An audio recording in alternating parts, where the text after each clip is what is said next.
Hey guys, welcome back to the Wrestling Stoop with the legend himself, Bob Roop. I am Ray Russell, and this week we finish up our time working for Ole Anderson, the Georgia territory, moving on to, well, I would say greener pastures, but at least we're heading down south, even further south in Georgia, talking about championship wrestling from Florida, or was it Florida championship wrestling from that point on? We're going to experience that right now by speaking with Bob himself.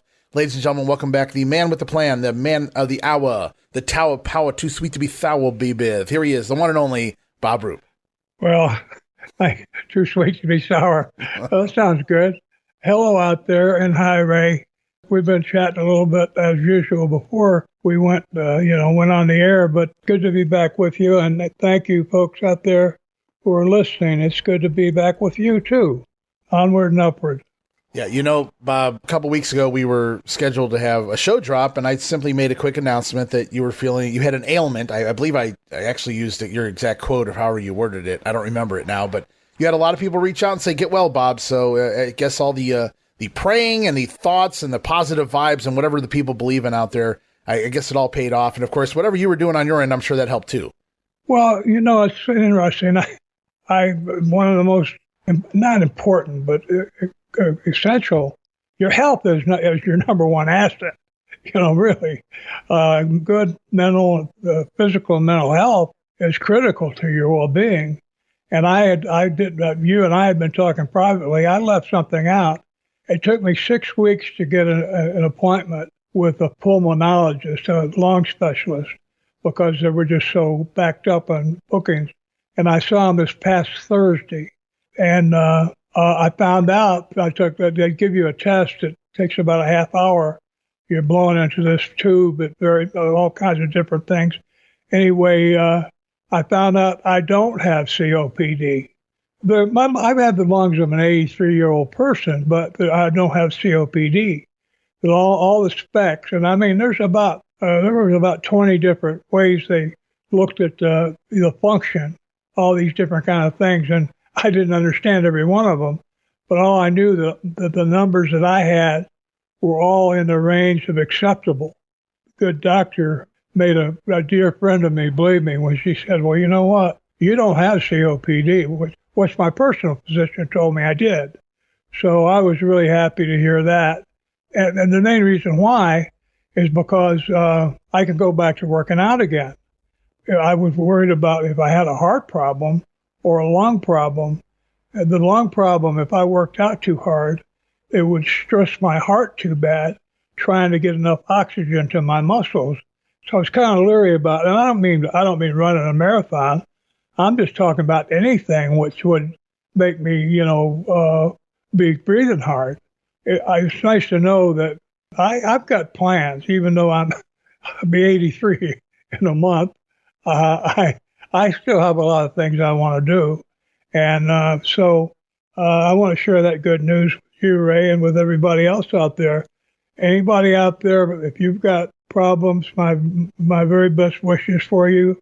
I hope you have the same kind of good fortune I do, that either they go away or there's some way you can be treated and helped to where you can live some kind of healthy and happy life. But boy, what a load off my mind to know that I didn't have, because it's a serious problem. Sure, absolutely. COPD. Yeah. I tell you what, I was talking to you personally. I told you about having lost weight. That's one thing I figured I could do. Even if I couldn't work out, there was a way I could improve my health was by making my body, the more blubber or whatever you've got that your body has on it, the more you have, the more oxygen you need. So I figured as much as I could get rid of excess body weight, that it would help my lungs. They wouldn't have to work as hard, and my heart too also. No, that's very impressive too, Bob. No offense to get back to your age for a moment, but my goodness, an 80-year-old man dropping 22 pounds in just over a month's time is no small feat, man. That's for anybody, any age. Well, you know what? I don't want anybody else to have to do this. My motivation came from that one time where I could not breathe. Not get it. Yes, fear. It wasn't just not being able to breathe. I'm also claustrophobic. So when I couldn't breathe, it was like something was closing in on my lungs. I was absolutely terrified. And thank God I picked the right time to have this near panic attack. I just had to be in my doctor's office, and they were able to, hook me up with some medicine, albuterol, real quick, and ease my distress. But you talk about motivation for losing weight. I mean, I'm thinking, okay, what can I do? I can't go out and start running, but I thought the one thing I can do is lose weight, and all it does is I'm not starving. I don't have a crazy diet. I just eat less food, and I eat food that's low in calories, and I take a multiple vitamin every day to make sure I'm getting the right nutrients. But I feel better. I look better. That didn't take much, that looking better part. But yeah, so thanks for your good wishes out there, and for you, Ray. I appreciate it. Yeah, absolutely. And I'm just happy I got that text that you're doing better. You were doing good last week, and I was happy to be back, knowing we were going to be back here this week, man. Oh yeah, well, me too, because this is that's another blessing. At my age, I have a personal theory that one of the reason people lose enthusiasm for their own life is sometimes when you can't express yourself, you're lonely and you have no way to share your life, your thoughts, your life, your whatever, all your life's experience. You don't have anybody to share it with. My theory is, and when my wife was ill and was in a assisted living place for about 6 months, I went to visit her every day, usually a couple times, and I saw a lot of people over there that didn't have anybody to come see them or anything, and a lot of them, you could hear them talking about how lonely they were and how just you could tell how unhappy they were. Yeah, to be able to have someone to look after you and who cares about you. Now, how that impacts me is I get to reach out to all our listeners, and there's Waterloo's coming up next month, 17th, 18th, 19th of July. Mm-hmm. There's another Hall of Fame, the Greater Lansing Hall of Fame will be in August. I'll be going to that one too here in Lansing. Magic Johnson's one of the inductees into that. It's just from athletes who are from around the Lansing area. That's one of the qualifications. But they have people in there that are not just in that Hall of Fame. Magic Johnson's in the Pro Basketball Hall of Fame. Oh, sure. And, he's every basketball Hall of Fame there is. He's in it. We've got several people in there who were Olympians or professional athletes. And any Hall of Fame that would take you in. I mean, unless it's Jack the Ripper Hall of Fame, I'm not sure I'm going to be in that one. But anything positive, it's an honor that they'll induct you.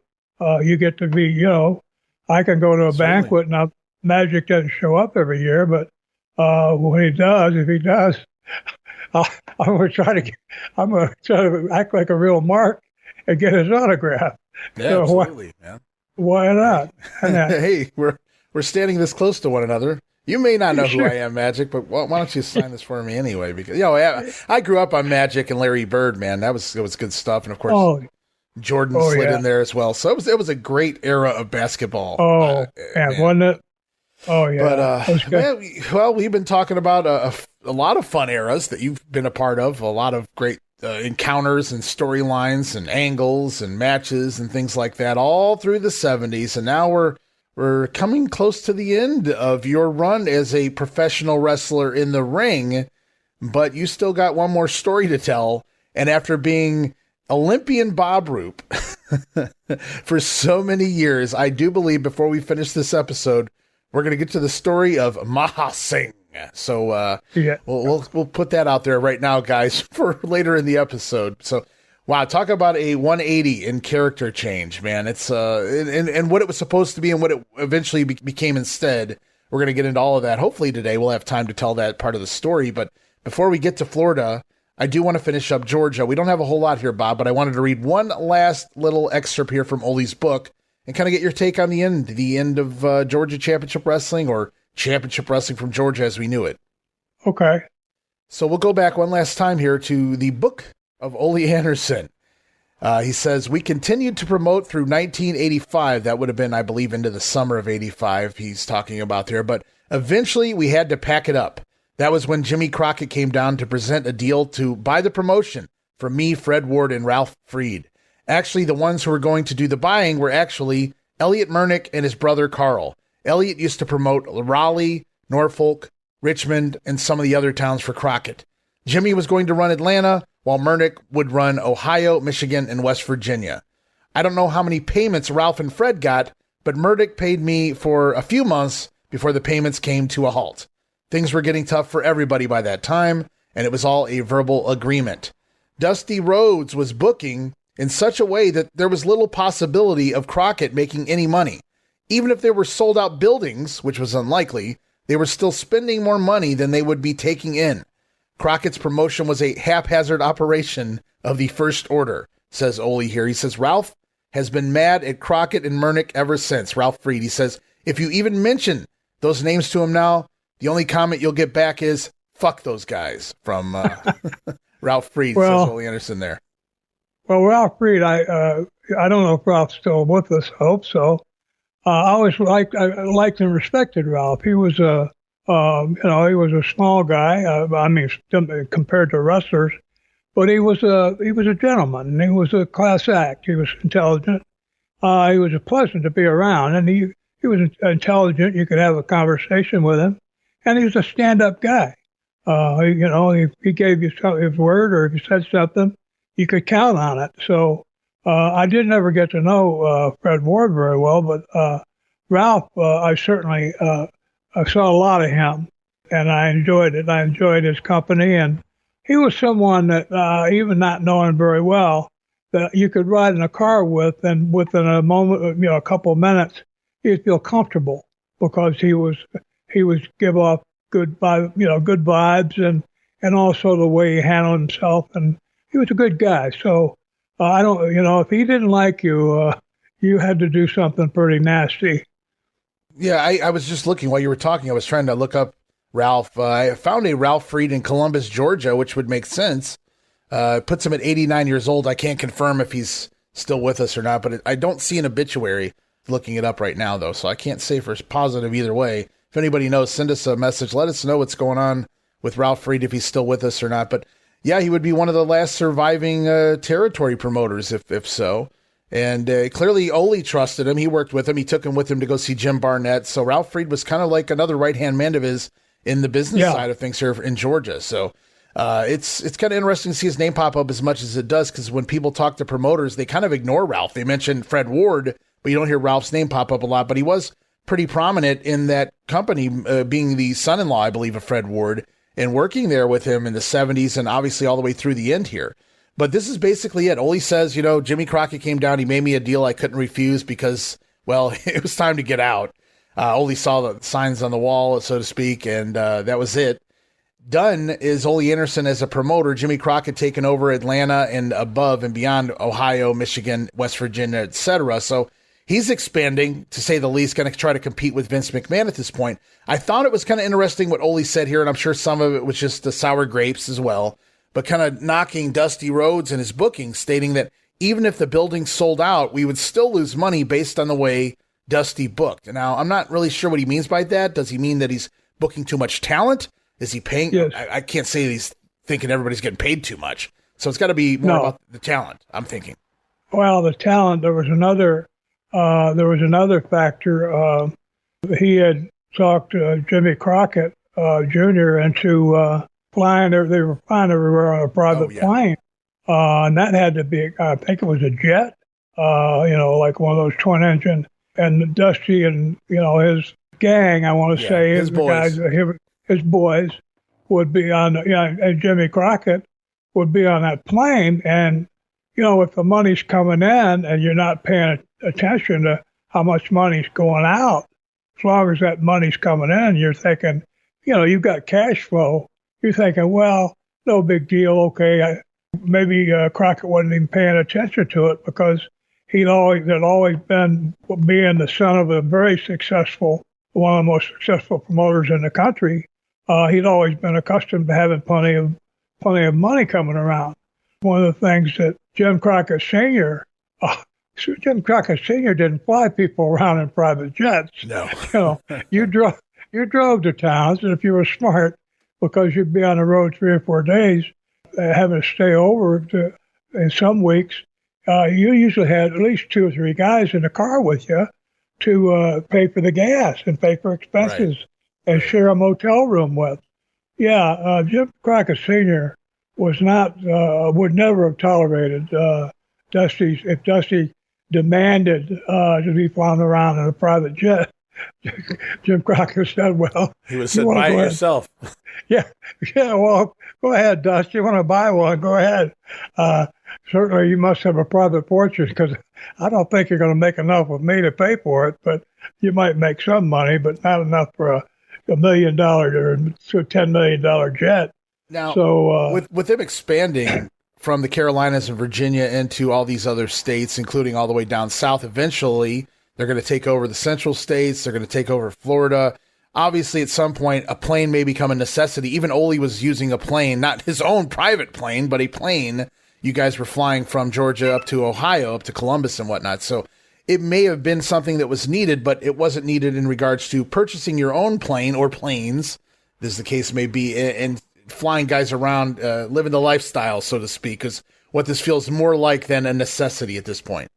Yeah, it was like trying to be let's say a rock and roll singer or something, sure.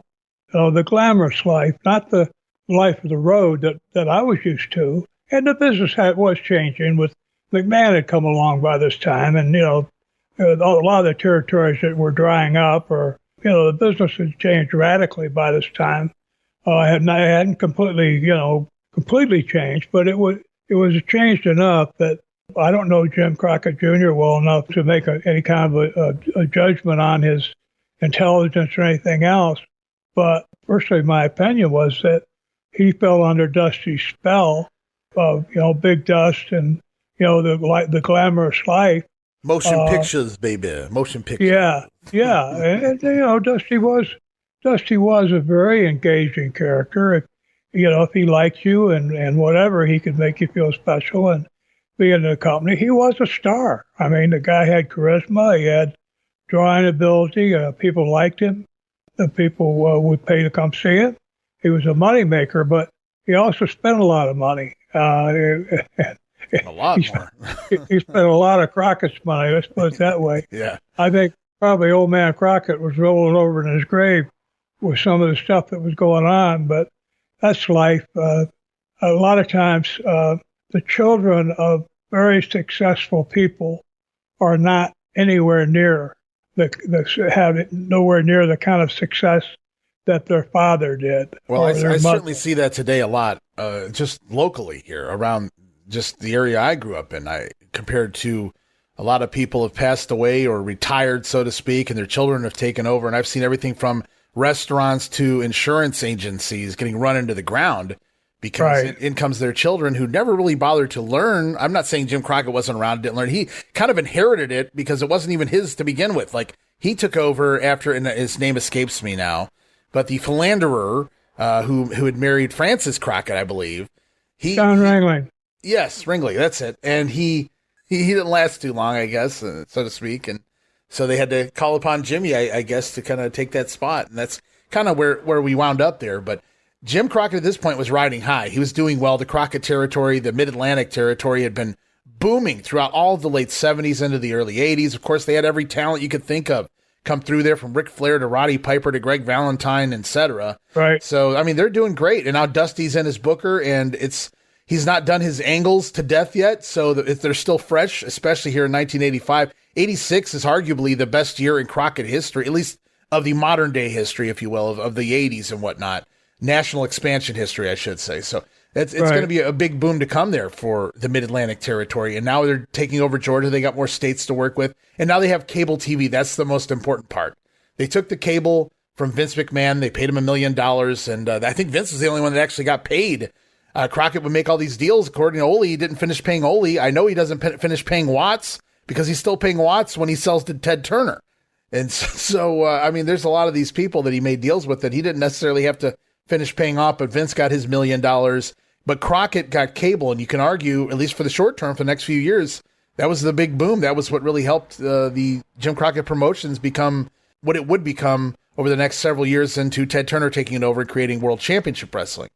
But here we go back to 85, and it's Georgia Championship Wrestling, or CWG at this point. Ole's still running, but Saturday mornings instead of Saturday evenings on the TV station, and he can no longer make it work. And he sells the company to Jim Crockett. So he owns Georgia outright. There are no other real promoters here in the Georgia territory anymore at this point. He bought them all out at this point. Either Vince did it or Crockett did it. They owned all of their stocks.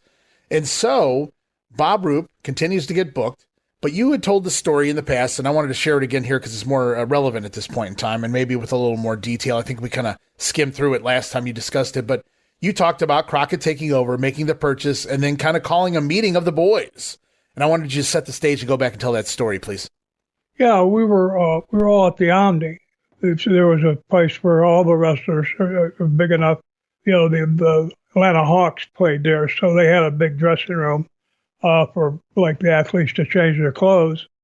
So we were all in this big dressing room, and Crockett introduced Dusty as booker, and Dusty said a bunch of things, and a couple of things he said was that he praised Ole. By that time McMahon had become to the forefront as someone who was like trying to destroy the territorial system that everybody had, all the guys in that room had been brought up through, having all the territories to be able to go to.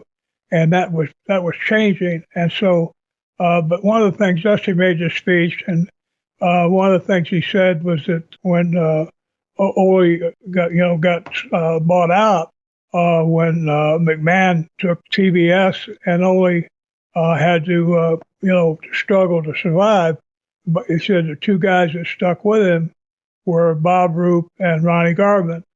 And he said, so I'm going to take care of Bob Roop and Ronnie Garvin. They're going to have a place with me because they were loyal to Ole, and I'm going to be loyal to them. And so, that sounded good. It sounded like I had a job, and it worked for Ronnie. Ronnie stayed around for quite a while and actually got the NWA belt. He was champion for a while, actually longer than Dusty wanted him to be. But for me, basically, he didn't fire me, but within a week or two, I got a booking. I got a week of bookings. I got my booking sheets of where I was going to be working, and there were 4 shows, and they were working 7 days a week. So there were 4 shows, and one of them was 375 miles each way, and it was a little bitty place. I made $25, and I drove it. You're talking about driving, 700 miles plus there and back. And even if you were driving a Volkswagen, you still would. I was driving a used Cadillac that I inherited when my father passed away, and it was his personal car, and it was an older one. But I spent much more than $25 on gas. So that was like my notice. That was Dusty telling me, I'm not going to take care of you. I don't want you around. And I don't know if it's my ego talking, but we talked about this before, and this isn't to denigrate Dusty because he's gone, and I don't want to dump on anybody. But the only motive I can think of, because I never told him F you or called him any names or talked about him behind his back or anything like that. I never disparaged him to where someone could go and say, "Oh, Bob Roop called you a big fat pile of crap" or whatever. I never did that, but my only thought was that Dusty knew that I had been a booker, and because I could book, that's the only reason I could think of why he would get rid of me. Well, you mentioned in the past too, though, you didn't really cater to the gimmick. You didn't play up to that. You knew Dusty outside of the business, and before he had created this character, I should say.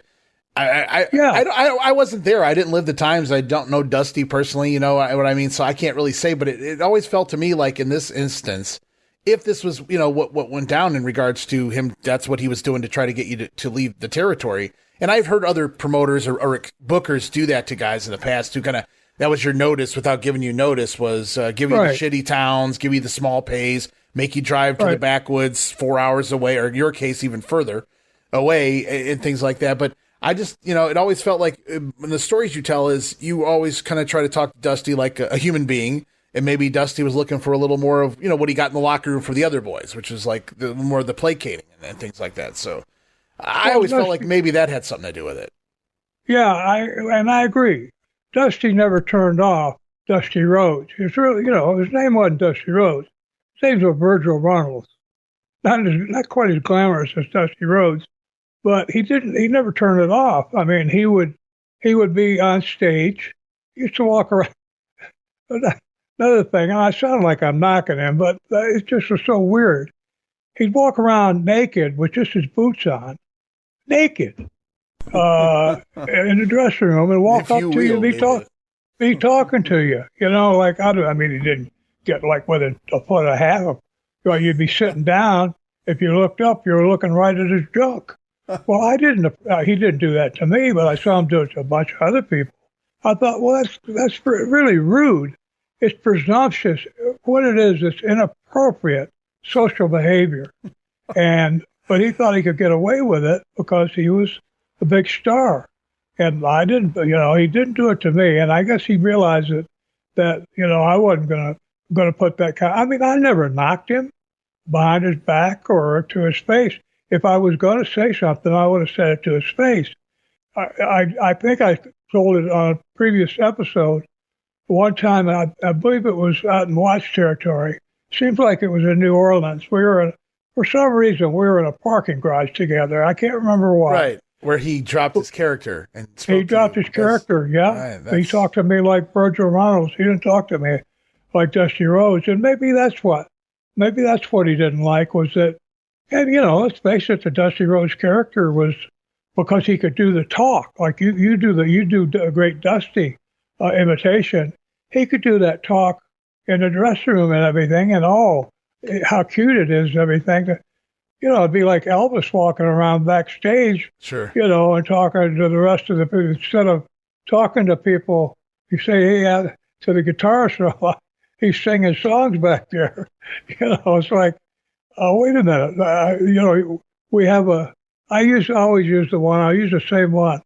It'd be like being introduced to Paul Newman.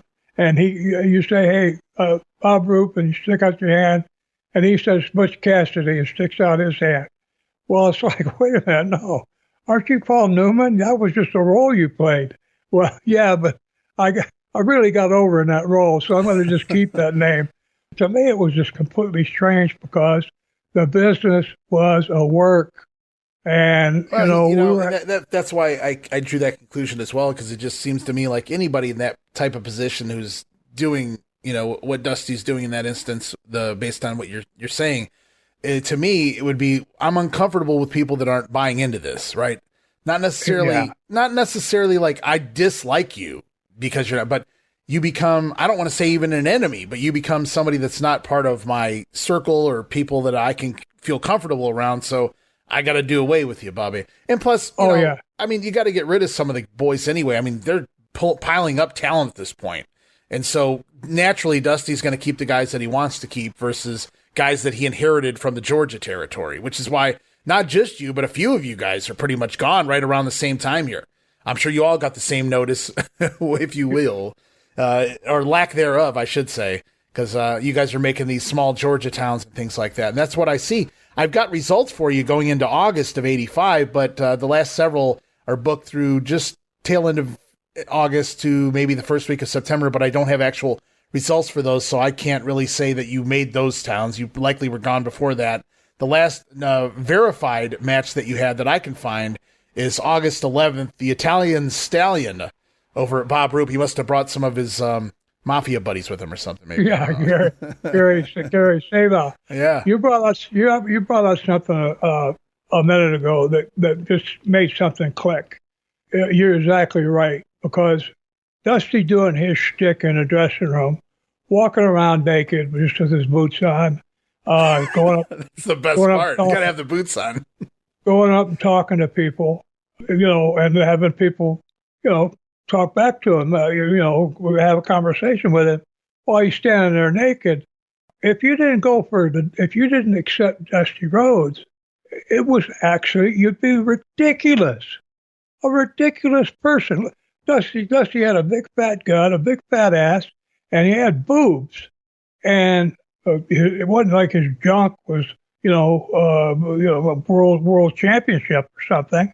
But anybody that would do that, and imagine an actor in a play doing that, walking around like that naked among the other people in the play. So really, if he looked at me, he had to feel ridiculous, right, knowing how I thought.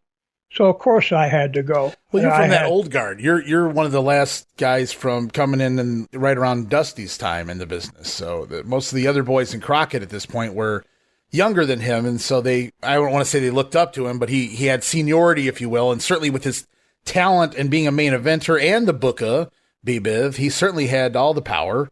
And so guys just kind of, went with it. And obviously there's a lot of stories since that time. Lots of people were not fans of Dusty that worked underneath him. The Rock and Roll Express have made their, points across. Ronnie Garvin, I talked to you off air about that a little bit. Ron wasn't really a big supporter of the Dream, at least by the time he left in 1988. But I totally get where you're coming from. And, Jim Cornette has some amazing illustrations for his podcasts when they come out. And man, this is times like this. I wish we had us some sort of a cartoonist or something of that nature, because I'd love to see somebody paint a picture of Dusty standing there, looking at Bobby Roop with just his boots on, baby, if you will. That would be good. That would be good stuff. I gotta admit. So you're finishing up Georgia here, though. The writing's on the wall. You're like, I can't do this. This is ridiculous, and you can kind of see what's happening here. And so you give your notice. I'm going to ask you in a minute, keep this in the back pocket, who you give your notice to or how you wind up leaving the territory. But as you leave, I wanted to point out you had one match that just stuck out to me. But I want to go back, and you had August 4th, 1985 in Marietta. There was a 6-man tag team match. Saw Buzz Sawyer and his brother Brett. So the Sawyers and Dick Slater team up to defeat Bob Roop and the Midnight Express of Bob Eaton and Dennis Contry. So for one night, Bob Roop was kind of a member of the Midnight Express, and that might not mean much to you, but I thought that was pretty damn cool. Well, I do too. I like those guys. Bob Eaton's one of the nicest people in the business. All the way to the end. He was literally to this. I mean, he was the nicest guy I've ever met in the business. Yes, just a really sweet person. And it wasn't just, I could feel it. I mean, I could pick, you could sense things about people. And his goodness and his character of being a sweet person, a really nice guy, shone through. You can tell if you're a wrestling heel or a babyface for that matter. Babyfaces need to learn how to read crowds too. You don't want to get your opponent killed as a heel. And if there's a riot, you're probably gonna. If the chairs start flying, and you're a babyface, you might be getting hit with them too. So. Sure. If you're one of the boys, you care about the guy you're working with, even if you don't like him much. You don't want him to get hurt. That's the code was. Right. I mean, if there was a riot, the code was go out. I don't care who you are. You run to the ring. I don't care if you're in the shower. You grab a towel or something on the way by, and you run out to go save whoever's in trouble. Mm-hmm. That was the code. And if you didn't live by it, you were toast. You were through. Because people would not agree to work with you. Say, no, don't book me with so-and-so. He was not one of the boys. Somebody was getting killed out there in the ring, and he refused to go out and help. He's not one of us, so don't book me with him. So, yeah, it was part of the code, and I would have done it, too, for anybody. I mean, it didn't matter whether I liked him or not. I would have done it for Slater, even after we had our beef. If he's in trouble out there, it's just part of the code. And because I certainly, if it was if I was the one in trouble, I certainly want to have the boys behind me. So, that was just part of the code. I'm sure the Midnights had to save Jim Cornette on many a night. So, oh yeah, I my one contact with Cornette. I mean, I was an agent for Ole, right? And in 1990 WCW. Yeah, and yes. It was a match, and some guy, he was carrying that tennis racket at the time. Yeah. And some guy in the audience, he was a big guy, went to jump on him, and he ended up whacking the guy. And, he didn't bust him open or anything, but the guy collapsed, and then, it's always a story. Guy's got a steel plate in his head, or has a heart attack, or has a pacemaker, some crap, where Bob talks to the lawsuits and all that. Yeah. And I, as an agent, I was responsible when that kind of thing happened. I'm the one that had to deal with it. So when I went and talked to Cornette about it, I didn't say, well, why did you whack him? Or, I didn't criticize him, but he got upset with me because I even mentioned it to him. And I'm looking back, I can't say I blame him. If some great big guy runs up and is trying to punch you or kick you or whatever, I can't say I blame him. Now, he didn't whack the guy 10 times, or I could have blamed him for that. But I just remember our one contact, I don't remember ever being one-on-one with him since then. I've been retired for so long, our paths just haven't crossed. But I admire his career. The guy's done fabulous for himself. Much better than 95, 98% of the people in the business. What he's done with his opportunity has been just exceptional. So I have a lot of respect for the guy. And I wasn't mad at him at the time. It's just I was in the middle because I was going to, they're talking about lawsuits. The building's concerned. The building manager people are coming to me.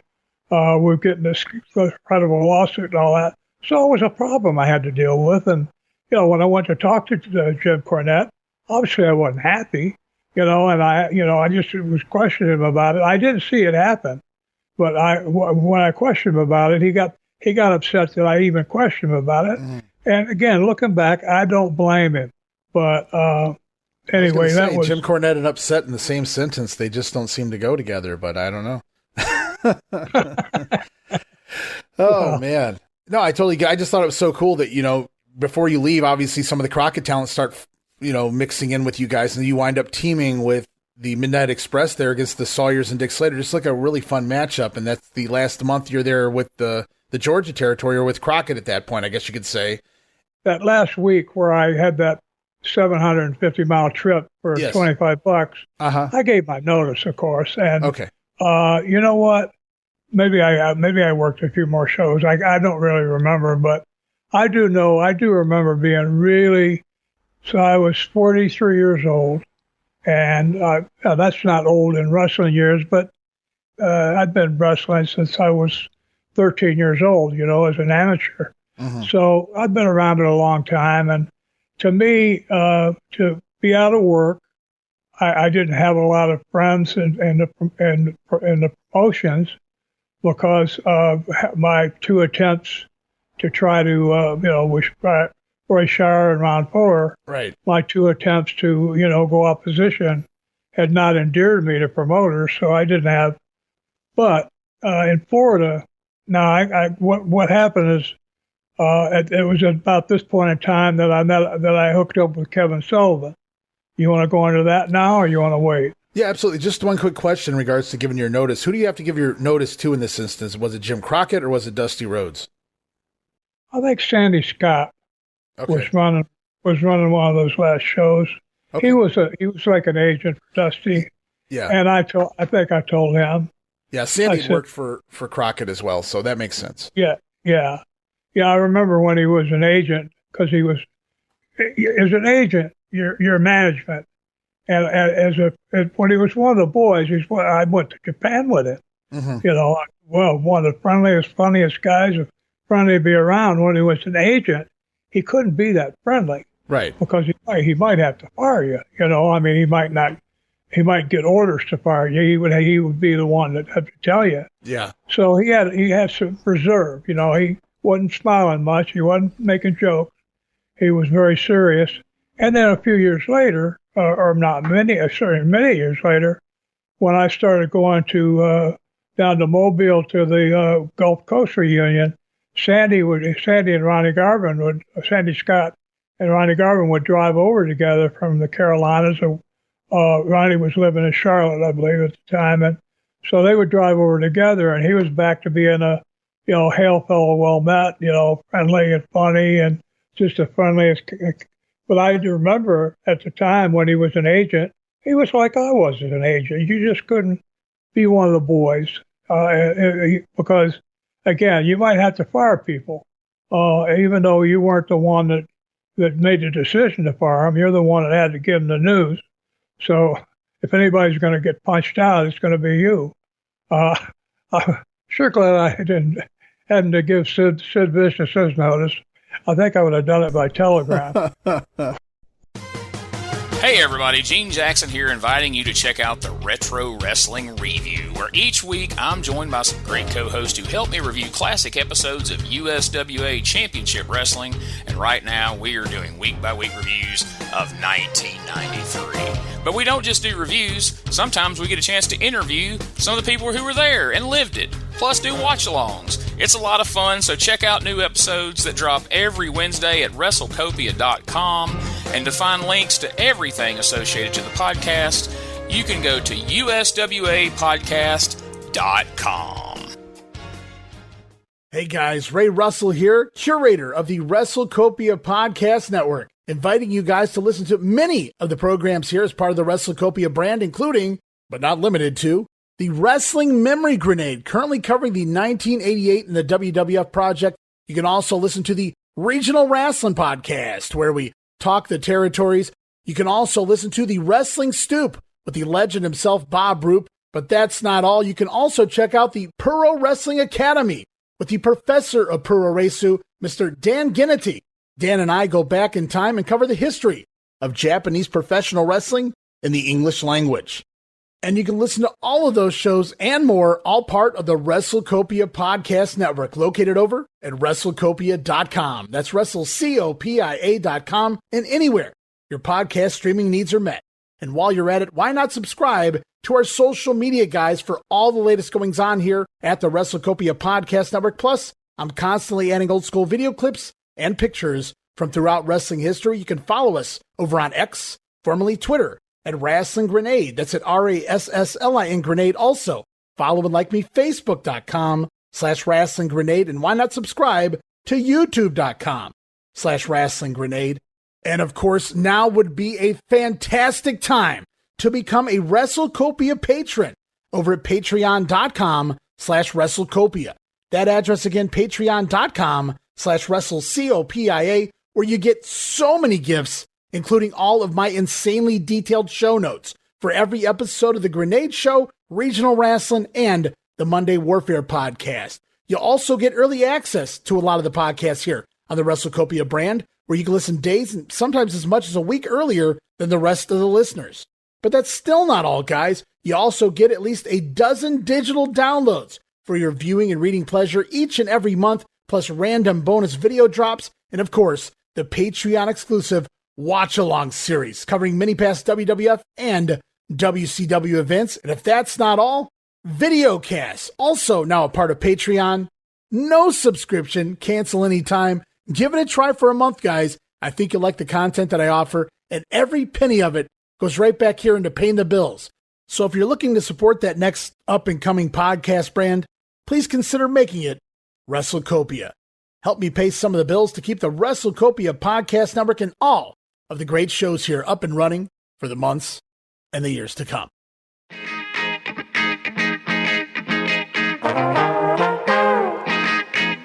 Hey, it's Bob Smith, and guess what? The Outdated Wrestling Hour is now part of the WrestleCopia Podcast Network.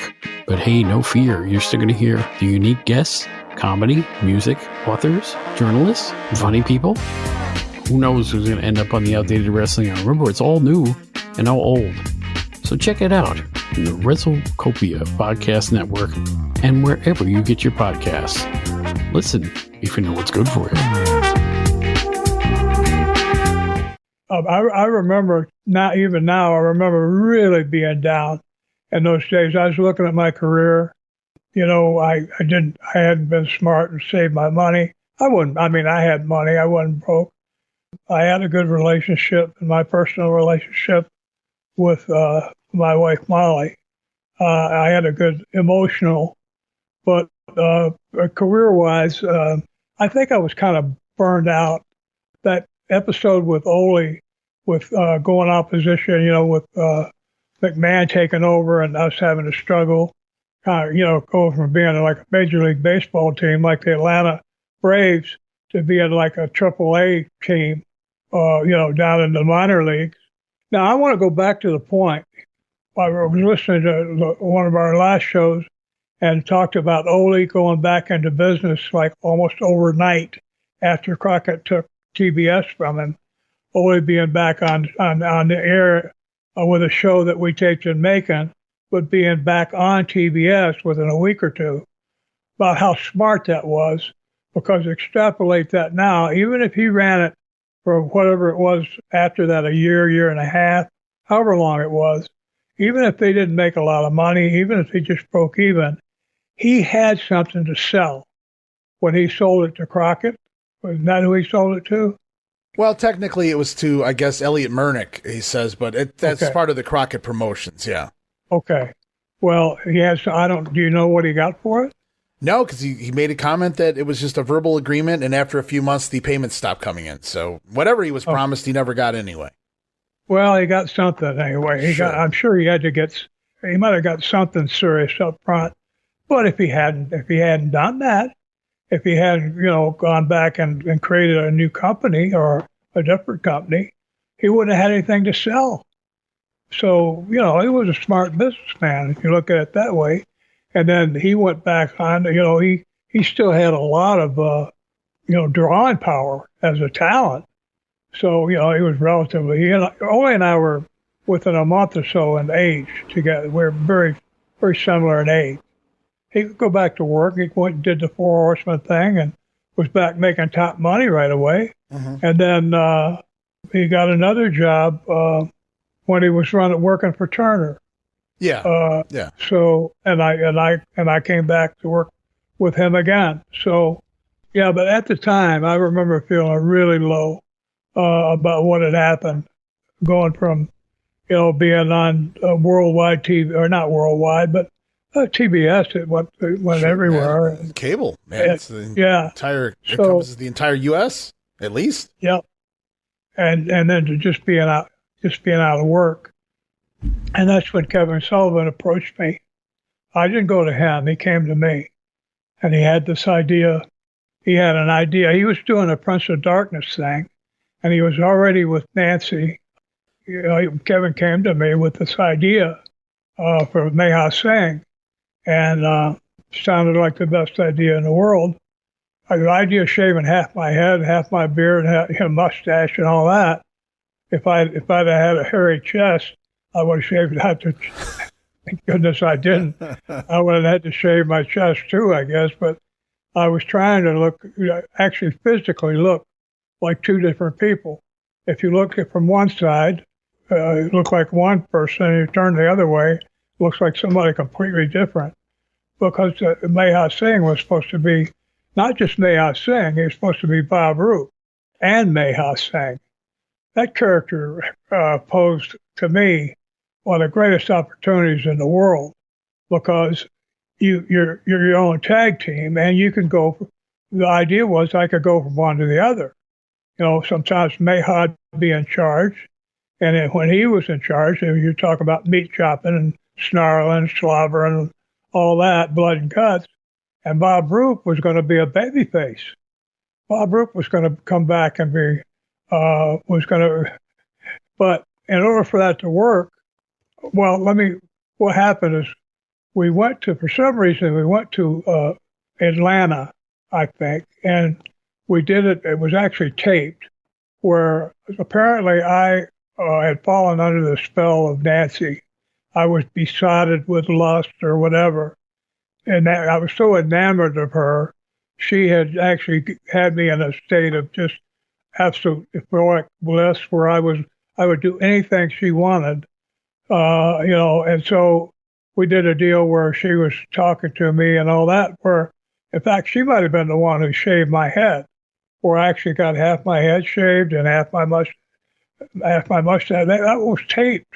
I'm surprised that tape hasn't showed up somewhere. Oh, it exists, Bob. It exists. Oh, does it? Yeah, the footage is out there. Actually, I just watched it today, preparing for this. It's they have you out there on kind of like an interview platform. Kevin Sullivan's talking to you as Bob Roop. You're out there with bleach blonde hair, which was kind of weird, but it worked. I liked it. And so they talk to you, and then kind of you morph into this. You return. You rise up from whatever the hell's going on behind you guys, and all of a sudden you're this new character. Behold, Maha Singh. Yeah. Well, again, the agreement, all this stuff is word of mouth, or it's a verbal contract. And Kevin assured me that I would be able to do interviews. Maha Singh wasn't going to say much. Maha Singh was just kind of not bark like Kevin, but would have just be kind of a guttural, not say much, just kind of not ranting and raving, but Bob Roop was going to talk, and my plan was to kind of turn where the camera would see much less of Maha, and it would be Bob Roop talking to him. I had, to me, it could have been one of the greatest gimmicks ever, because you're two people, and you can change right in the middle of a match. You could be looking like you're going to kill a guy, and instead you snap, you come back out of your Maha character, and you look at what you've done. You're horrified by it. You go to help the guy, and maybe even turn around and smack Kevin in the mouth rather than beating up on the baby face. So to me, it had all this great potential, but Kevin reneged on our arrangement, and when we started doing interviews, he didn't give me a chance to talk. He wanted to do all the interviewing, so Bob Roop kind of got lost in the shuffle, and I was just Maha Singh. And, that's such a weird gimmick. I'm a private person. I was then, believe it or not, even being a pro wrestler.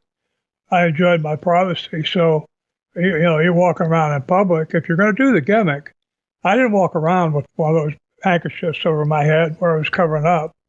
If I was doing a gimmick, I walked around in public like that. So, you talk about people looking at you weird. So, yeah, we drove down. I remember driving from, I believe, Atlanta down to Florida. Kevin had a friend that had a apartment at a penthouse apartment, not the penthouse, but an upper floor condo that was like on the 8th or 9th floor of a building that was right on Daytona Beach. Kevin had a friend that let him use the apartment. So we drove down there. It was Mark Lewin, myself, Nancy, and Kevin. And we stayed at that apartment for, about a week. I didn't know Mark that well. I didn't know Nancy at all. And Kevin was, I don't know, he was 1985 like, Kevin different from the 1977 Kevin you worked with in San Francisco? And if so, what was the difference? Well, our positions were reversed. When we were out in 77, I was in charge. I was booking him, and now this time he's booking me. Yeah, major difference. He could tell me what to do, where California or San Francisco, I would tell him what he needed to do, his interviews and whatever, and book him. And he could now when we got down to Florida, Wahoo McDaniels was booking, but he was getting ready to, I don't know if he'd given his notice yet, but he was on his way out. The one good thing about it is I got a chance, I don't remember why. I worked with Wahoo a few times down there. I remember having a chain match with him. But I got invited. He invited me to his house one time, and I got to, we had a few beers and got to know him a little bit. For the first time I ever had any spent any private time with him and his family, and I liked him. I mean, I respected his career, and he'd been a pro football player and a wrestler, he'd done very well in both fields. So how can you not respect a guy like that? Obviously a great athlete and a great showman too. He had good interviews and he drew money. So, he was good. I mean, it doesn't matter what you look like. I remember Tiny Tim? He looked like death warmed over, but, once he was on the Carson show, we're not talking about wrestlers here, folks, sorry. Anyway, the weirdest kind of characters around can make it if they get over. So Wahoo was, anyway, he was on his way, and Kevin was supposed to be the booker. Basically, he was in charge. And we stayed at this condo on Daytona Beach. And after about a week, I was the odd man out because the three of them Kevin and Mark were very close.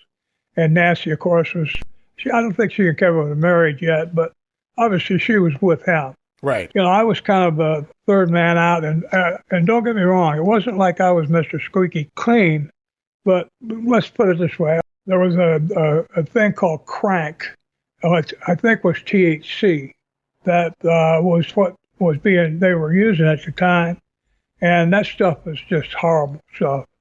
One time I had used it thinking it was THC, the ingredient in pot. And I thought that by taking it without having to smoke would be good on my lungs. And you would get high from it. But the thing is, if you used it long enough, it made you paranoid.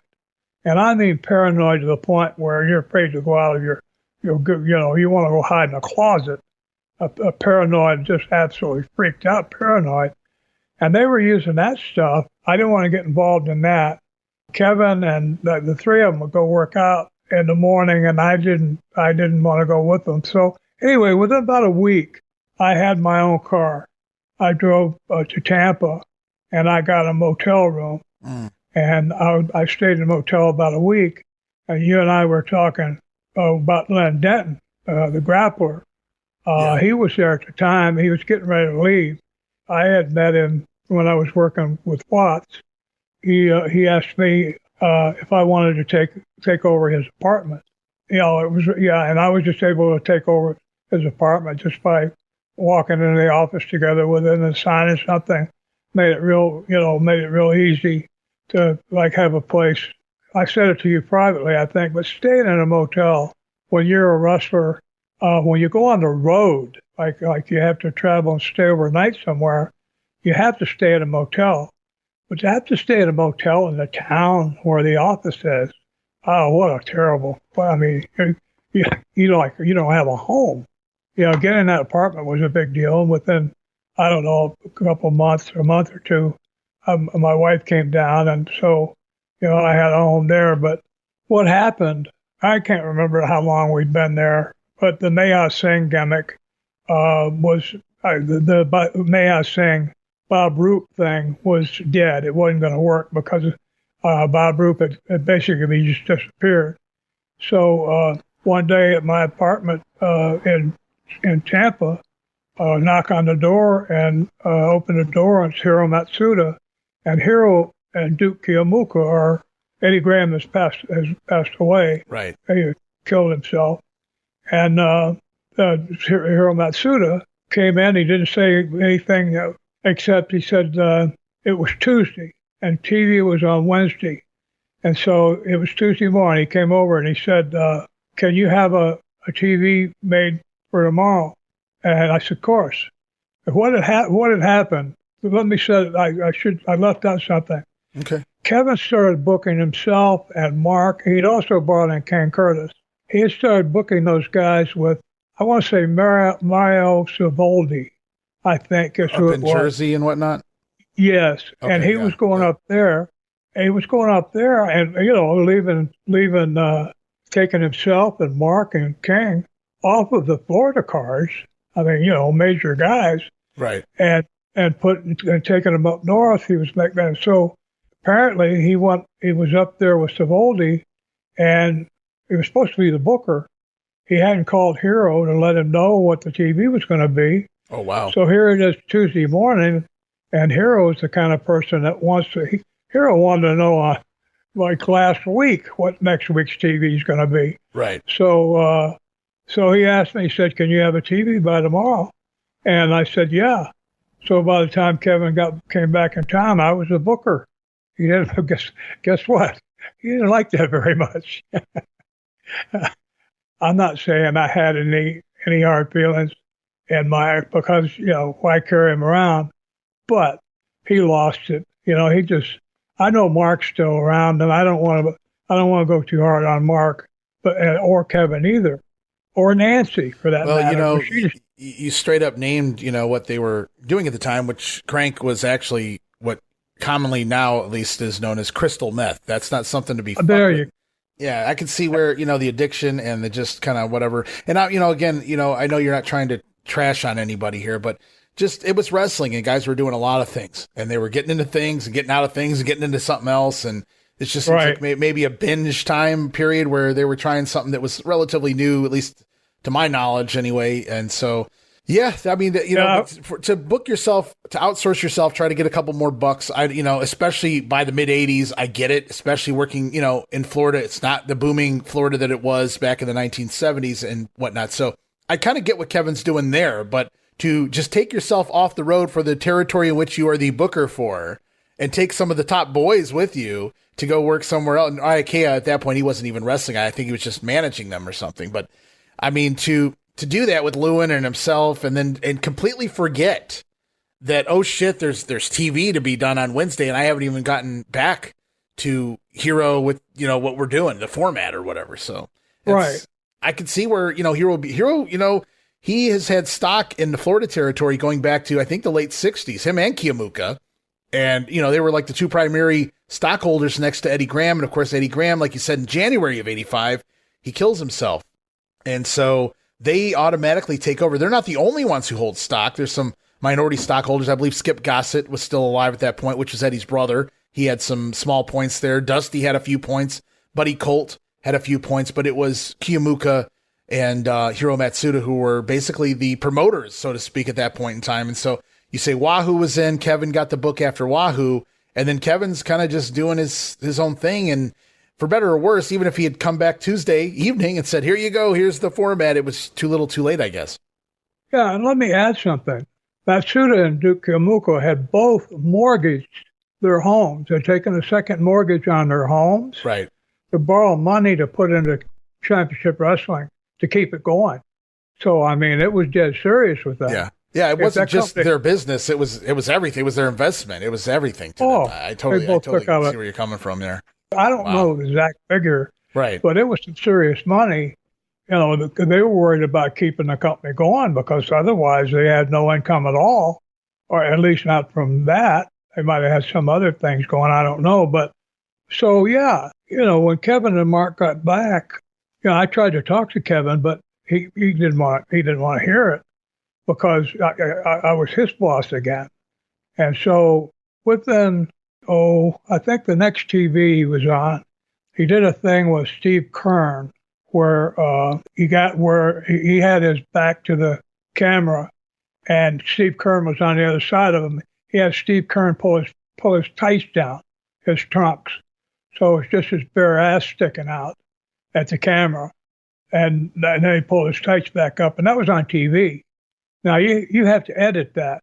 And one of the things is that we were bicycling tapes, and they needed to go out immediately, like that day. So Dave Togi, the guy that was doing our all the filming and all the editing and all that, was going to have to work overnight. He was going to have to work to get that out of there. And right after that happened, I was on a Wednesday, and Hiro came into the office. I was in the inner part of the office. He came in where it was just me and him, and he said, I want you to fire Kevin. I want you to fire Sullivan. I said, I will. I'm going to. I said, but we have a big show. That was Wednesday. We had a big show in Daytona Beach on Friday or Saturday. I think it was Friday, but it doesn't matter. We had a big show. Now, that was on Wednesday, the pants down. On Thursday, we went to Jacksonville. We worked in Jacksonville. And Jacksonville at one time had been a great town. When I first broke in, it was a Thursday night town. It was a great big coliseum. The houses were always decent. Don Curtis was the promoter, the local promoter there, and lived there with his wife. And Dottie had two great people, just great, nicest people in the world. And Kevin and Mark went out in the ring. And Jacksonville, it's like a big theater so there's a stage and there's a curtain, like you gotta open the curtain for a play. And I was watching from the stage, and not just one of the boys, all the boys came down and were from one part or another. We're watching the match, and I realized something was going on, and so I watched. Of course, I was watching too. And Mark and Kevin went out there and did that Three Stooges stuff where you go poke the guy in the eye, and he puts up his hand, and they just clowning around out there, just so wrong. I mean, you're not just crapping on the promotion. You're helping kill the town for all the boys, and the boys watching that, half of them were amused. They didn't realize that that's their future income that's being dealt with there. Those guys go out there hurting the town like that. So I still didn't fire. We had a big show. They both had an important match in Daytona. Mark went out and worked first. He was asking, well, am I let go? I said, just go do your match. Let's see. So with Kevin, now Kevin was working with Kendall Windham in Orlando, like on Sunday, and this is Friday night. Orlando's only, 30, 40 miles from Daytona. It doesn't make sense for Kevin to get beat like just 1, 2, 3. But that's what I had him do. He was with Kendall, and I was going to fire him that night, but they didn't know that. I didn't want them to know, because if I fired them, they wouldn't finish their bookings. They just leave. I knew that. So I didn't want to hurt the towns anymore, and I had to. I'm talking to Kevin. I give him the finish where Kendall beats him right in the middle of the ring, 1, 2, 3. And he's the one that asked me, well, am I getting fired? And I said, well, should you be? And he couldn't answer. So after I gave him the finish, I went, and especially after Lewin's match, I went out and sat in the audience on the other side, away from the dressing room. And I hadn't wrestled in so long that nobody paid any attention to me. But I didn't want to be available for any questioning. And Kevin went out there and had a match with Kendall Windham. Now, Kevin had been doing the Prince of Darkness stuff. It's all meat chopping. I hated it. No, nobody ever got a hold, like hit the ring, chop meat, chop, kick, bite, kick, blood. To me, I thought, I said, Kevin, you could get brand new guys that could come out and do it. They wouldn't have to know how to work at all.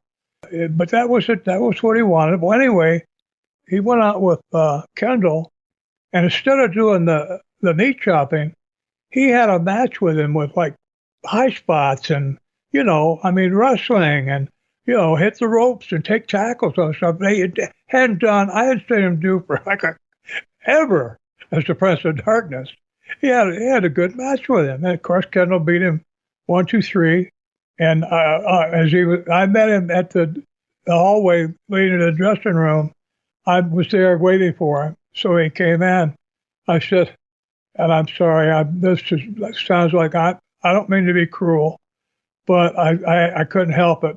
But now think about it. Mm-hmm. Bare ass on TV, doing the Three Stooges in Jacksonville. He'd been rubbing it in my face for 2 days and in front of all the boys in 2 shows. And I put up with it. That's why I'm saying that I give myself a little slack, and what I did was kind of nasty. But I said, gosh, Kevin, and he'd also ask me before his match, he said, am I getting fired? And I told him, well, should you be? And he didn't answer. So when he came back, I said, wow, Kevin, I said, good match, man. He said, I forgot you knew how to work. And I said, and by the way, yeah, you are fired. And with Mark, Mark, after his match, after Kevin had already gone out there, before I disappeared, Mark came up and said, well, and when I said, I want to talk to you privately, I said, I'm gonna let you go. And he said, well, I'll just say I've got problems and all this. I said, no, Mark, you're being fired. You're not retiring. You're not resigning. You're not giving me your notice. You're being fired. But I want to make a point of it. because I wanted some respect from the rest of the guys. Mm-hmm. If people, you're going to try to get guys to do what you want them to do, they need to respect you. And then when Kevin came back, I said, well, I had forgotten you knew how to work. And by the way, yeah, you are fired. And he didn't say anything. And so he and Mark got he never even took a shower. He and Mark just got their stuff and went out and left. And, it's unfortunate that it had to work out that way. But there is no excuse for that stuff on TV and that stuff in the ring in Jacksonville, because you're hurting everybody in the territory when you do that. You're playing with the actual financial welfare of all the people in the company, including the Matsuda, the Duke Keomuka. You're hurting everybody when you do that stuff for an ego trip, because, you want to show, well, I'm going to show you my ass to show you that. So, yeah, and the thing is, I had to work with Kevin again. When I became an agent for Ole, he was also one of the agents. Okay. So, I know he was working there at the time, yeah. Yeah, so that's how I ended up getting the book there. I decided to let my hair grow back, and I didn't want to really work anymore as a wrestler. I felt like, I just didn't have that drive anymore to be in the ring. I could have worked for another 10 years, but I just didn't feel like it. So I booked for about a year, and then typically you run out of ideas, you get tired, whatever. And yeah, that's where I had some interesting times with Gordon Soley during that booking time. But that was the thing with Kevin. That started out, it was a great idea, the Maha Singh. I still have people. Well, it was really unique, and like you said, there's nobody that's really, I can't believe and I'm sure there has on the indies somewhere or something like that, but on the big time, in the bigger territories or promotions that followed, I can't believe nobody really tried to do that split personality type thing to that level again, because it was very unique for the time, very creative. Kevin Sullivan was known to be a creative guy. He put together a lot of weird characters for that army of darkness there. And of course, Maha Singh was one of them. And unfortunately, you just became based on the way it was pitched to you or the way you guys originally discussed it, it sounded like it would have really been a fun thing to do. But with Kevin wanting to, hold the microphone, which he did for all of those guys, it just seems like you kind of went right back into with everybody else. Even Mark Lewin, who still was Kevin's right-hand man in the army, even he took a backseat to Kevin Sullivan. He was just the purple haze to Gordon Soley. But yeah, but he had little vignettes. He had one for you. He had one for Mark Lewin coming out of the ocean and the purple cloak and this, that, and the other. So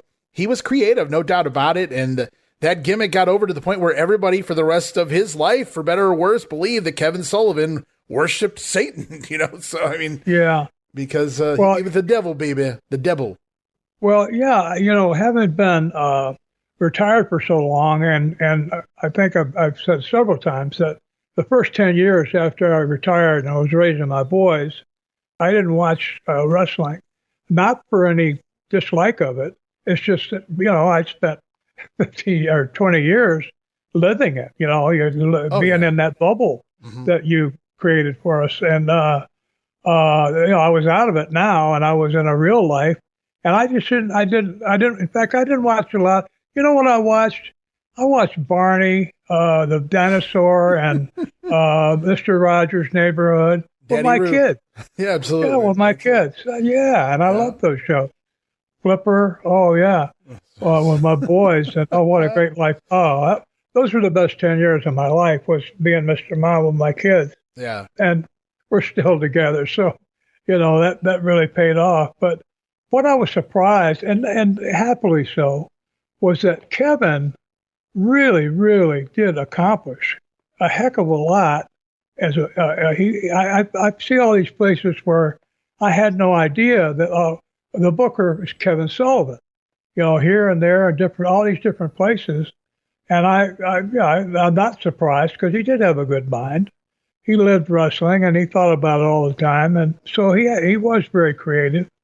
I think he had a very distinguished career. He worked at it for most of his life.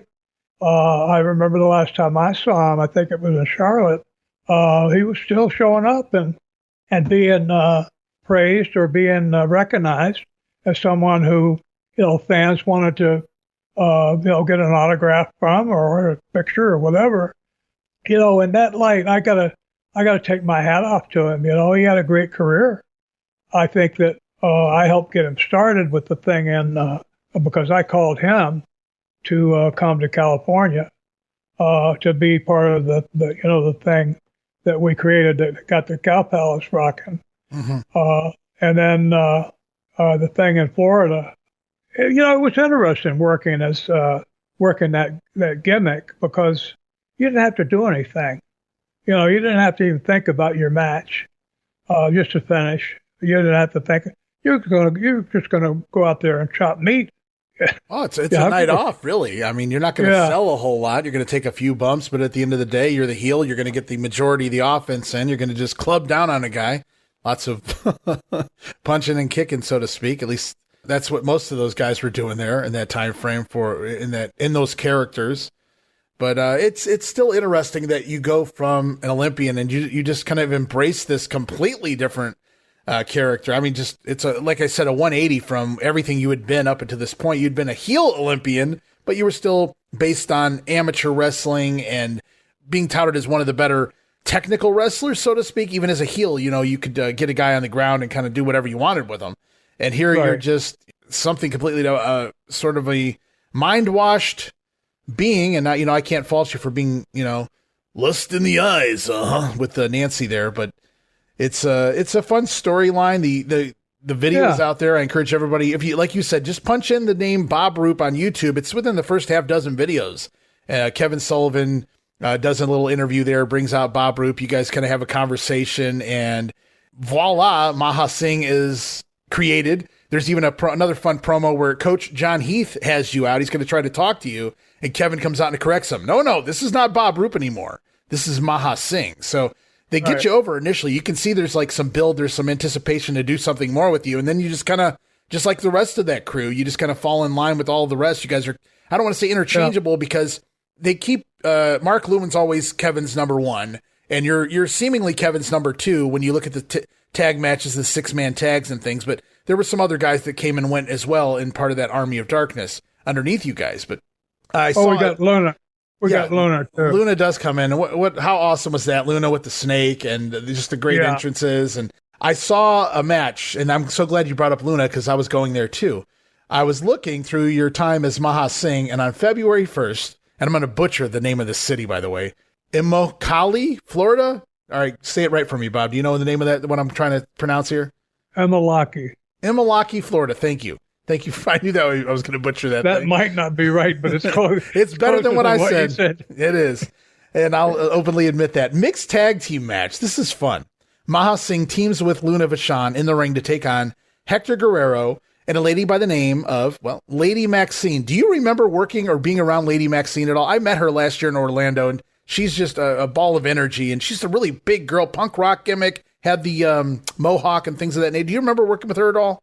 Is she the one that's 6'2"? Yes. Yeah, I remember working with her, and actually, I was hanging around with Luna because she was fun to be around, and she was staying with Maxine. Okay. Or at least hanging out with her. Right. So yeah, I got to be around Maxine and Luna, but through Luna, I was around Maxine, I don't know, 4 or 5 times. We were nothing more than acquaintances, but yeah, she was a real interesting character. Her and Luna, she dwarfed Luna. Luna was like 4'10" or whatever. Yeah, Luna's on the small side, and Lady Max is definitely the opposite of that. Yeah, but yeah, that was those were heady days. I mean, looking back on it, a lot of times if you can remove the attitude you had at the time, and that's what time fortunately does for a lot of it, that even bad, memories that were bad at the time, if you can forget the bad part, wean them out of your system, send them somewhere, somehow forget them or forgive you, whatever. Looking at it just as things happen, as what actually happened, those were very interesting times. A lot going on. Becoming another person, for one thing, and still remaining yourself while becoming another person. It's rather unusual. Yeah, I used to suntan. I used to lay in the sun with the half of my body that was Bob Roop completely covered, and with a towel or something, and I would try to sunburn the other half so that I would actually. There's a way that people can mentally do things to their own body, create things in their own body. They can bring on hives or different things just through mental agitation or machinations or whatever. And I was going to try to give the impression that I actually thought that Maha Singh actually existed. But anyway, it was. No, that's great. It had to be a fun run to do something different like that, no doubt about it. And then it looks like by the time, right around when Kevin Sullivan leaves, imagine that, Maha Singh slowly turns back into Bob Roop. So Bob Roop looks to be back. The character Bob Roop looks to be back by the spring of 1986, and you don't have a whole lot left in you from there because you're booking. And I do see, that you got results here. It looks like you fall off by the beginning of June in regards to working weekly schedule in the ring anyway. But before we close up this week, Bob, I wanted to run down just a small list of names I put together here from the time period from which, right around when you were booking, maybe some right before or right after. But in general, some of these names I'm sure we're going to hit on next time. So I just wanted to tease everybody. And I know some of these names for sure. We've mentioned them in the past. But obviously, Lex Luger will be discussed further. Jesse Barr, Barry and Kendall Windham, Mike Rotunda, Tyree Pride, the White Ninja, who would go on to become the Great Muta, for those of you who don't know, Kendo Nagasaki, the Fabulous Ones, Stan Lane and Steve Kern, Percy Pringle, the manager, Barry Horowitz, a.k.a. Jack Hart, Ron Bass, the Sheepherders, the New Zealand Sheepherders, Bad News Allen, who was a former bronze medalist in judo in the Olympics, Ron Simmons, of course, we know all about Ron, so just some of those names, Ed the Bull Gantner, who passed away just not too long after this, actually, due to liver failure and things. So, but those are just some of the names I'm looking at here in the results around this time frame that hopefully I'm sure we're going to touch on quite a few of these next time around. Well, I got the story on just about all of them. Ed Gantner ended up, after he passed away, he was doing steroids. Yes. And he actually killed him. They told him, well, I'll save the story for next week, but okay. His mother went to testify before the Florida legislature had a committee on steroid use. Okay. And his mother asked me if I would come up and testify with her about what was going on, which I was happy to do, because what happened to Ed was a real sad story, because one of the greatest guys in the world, but he had this fixation about size. He thought he didn't ever think he was big enough. He wanted to be a Lex Luger, and he wasn't. Even after he had to have his kidney failed, he had to have a kidney transplant. The doctor told him, if you keep doing this, you're going to kill you if you take any more. And he kept taking them, and it affected his heart, I think. But, that's a tragedy, because he was a guy that had everything going for him. Nice-looking guy, a very, very pleasant to be around, intelligent. Mm-hmm. But he had this, we all have, I mentioned having claustrophobia. You have things, people have things, all of us. If you don't have some kind of hang-up of any kind out there, my congratulations, because you're pretty rare. Most of us have something that it's not a fault. It's just a condition. I can be terrified by some things with claustrophobia, and I might be terrified by that. But at the same time, if I saw like a grizzly bear coming after one of my boys, I would go attack that bear, no matter how afraid I was of whatever else I was thinking about. It's not like I'd lose everything. People just have those things, and unfortunately, Ed had this thing that when he looked in the mirror, he just didn't feel like, he didn't like what he saw. So, yeah. That's the story for next week. But sounds like a great lineup.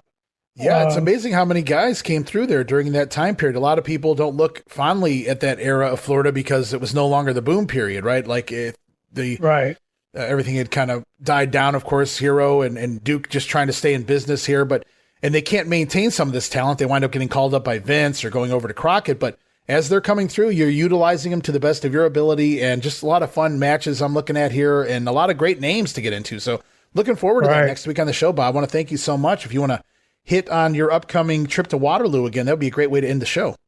Okay. Waterloo, the Tragos Luthez Wrestling Hall of Fame, 17th, 18th, and 19th of July. It's a Thursday, Friday, and Saturday. It's all inclusive. It's a place where you can mingle. It's designed, the Dan Gable Museum is designed for the fans to mingle, the people who attend to mingle with, it's a museum, to mingle with the wrestlers.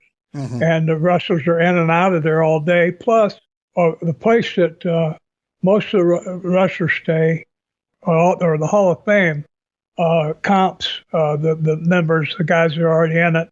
I'm always provided with a room, and I have to pay for my own meals, of course, but they're nice enough to comp a room, and I always appreciate that. And so you can actually run into wrestlers at the hotel. The museum is about a 2-block walk from the hotel. A lot of people walk it. There's not a lot of parking down there, but you can mingle with wrestlers will be in and out of there all day. Some people will arrive on like even late Wednesday or early Thursday. And so, but certainly by Friday and Saturday, all the boys, all the wrestlers and all the new inductees will be there. It's a great time. I have always enjoyed it. I'm always, one of the things I really like about it was that in order to be inducted, you had to have ad nauseum, I said this probably 4 or 5, 6 times, but you had to have a decent career as an amateur and a decent career as a pro. Right. You didn't have to be world champion either. And there's some guys in there that maybe their amateur career was limited to being a high school wrestler, but they were such a great pro that they qualified. Others maybe had more of an amateur career and weren't great pros, but we're noteworthy. But anyway, regardless of whatever it takes, I'm certainly honored to have been. You're voted in by your peers. There's not a committee, but at least in my era there was. And I was fortunate that Baron Von Raschke, Jim Raschke, and Chum Woods, Mr. Wrestling, both were amateur wrestlers that I wrestled with as teammates or against as amateur wrestlers before any of us ever got into pro wrestling. And they both happened to be in the Hall of Fame, and I'm pretty sure that if my name came up as to possible to be voted in there, that they both spoke up for me and said, yeah, we think Bob should be brought in there. So Tim's gone, unfortunately. He passed away way too early, but the Baron is still around, and that's another reason I go. He's a dear friend. We go back to 1964. Oh yeah, that's pre-pro wrestling. So yeah. Yeah. So thanks for letting me mention that, Ray. Absolutely. I'll do a little more mentioning here. Now there is a banquet ticket, and there's also just the regular pass without the banquet. But I certainly recommend everybody go grab the all access pass. Going to save $35 that way, and you can attend all the events. It kicks off Thursday, July 17th at 5 p.m. Kickoff party, pizza and drinks at the Dan Gable Museum. Later that evening, wrestling trivia and a meet and greet at the Best Western at 8 p.m. That's Thursday. Then we go into Friday, all the big stuff happening, including the Hall of Fame inductions. And one of the guys on that list is Ron Simmons. Now, you got to pull Ron aside at some point that week, Bob, and tell him that story. Go back and tell him that story again with the Steiners and not wanting to drop the belts. And I'm sure Ron will get a kick out of it hearing it from you as well. Yeah. And everything's going to wrap up, guys, Saturday, July 19th. More stuff going on there, including live wrestling. So you want to check that out in Waterloo, and you can go to nwhof.org for more information. Right there, 303 Jefferson Street, Waterloo, Iowa is the information I have. It is the National Wrestling Hall of Fame, Dan Gable Museum. Be there. Bob will, and so will so many other stars of yesteryear and even modern times. So It's going to be a fun time. Looking forward to that, Bob. And I appreciate you doing this with me again this week. It's great to be back. And I'm looking forward to talk about some of this talent we mentioned here in the Florida territory in the mid-'80s on the next episode. Well, I want to thank you, Ray. I really appreciate you making this happen for both of us and for our listeners out there. And again, those of you listening to this, thank you very much for having us with you. Again, we're in this together. Without you, we wouldn't be here. So I thank you, and Ray, again, you're the one that made all this happen. So thank you very much. Everybody, please stay well.